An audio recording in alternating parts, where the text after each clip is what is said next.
అందరికీ praise Lord అండి. అందరికీ వందనాలు తెలియజేసుకుంటున్నాను. మొట్టమొదటికి ఈరోజు ఉమెన్స్ డే కదండి. అందరికీ ఉమెన్స్ డే శుభాకాంక్షలు తెలియజేస్తున్నాను. మనము దేవుని చేత కొనియాడబడాలన్నది దేవుని ఆశ అండి. మనుషుల చేత కొనియాడబడితే మన విలువ తగ్గిపోద్ది కానీ పెరగదండి. మనం దేవుని చేత కొనియాడబడితే మన విలువ పెరుగుతుంది.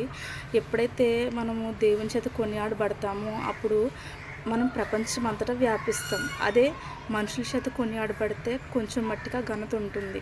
కాబట్టి దేవుని చేత గణపరచబడడానికి దేవుడు మనకు తోడుగా ఉన్నాడు. కాబట్టి ప్రతి ఒక్కరికి మరొకసారి మహిళల దినోత్సవం తెలియజేసుకుంటున్నాను.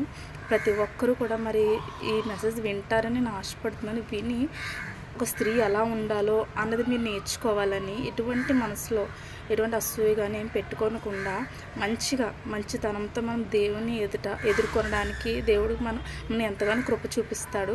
కాబట్టి అందరూ ప్రార్థించండి, మంచి స్త్రీలుగా ఎదుగుదాం, దేవుని చేత కొనియాడబడదాం. Amen amen amen. Praise Lord అండి. Praise lord.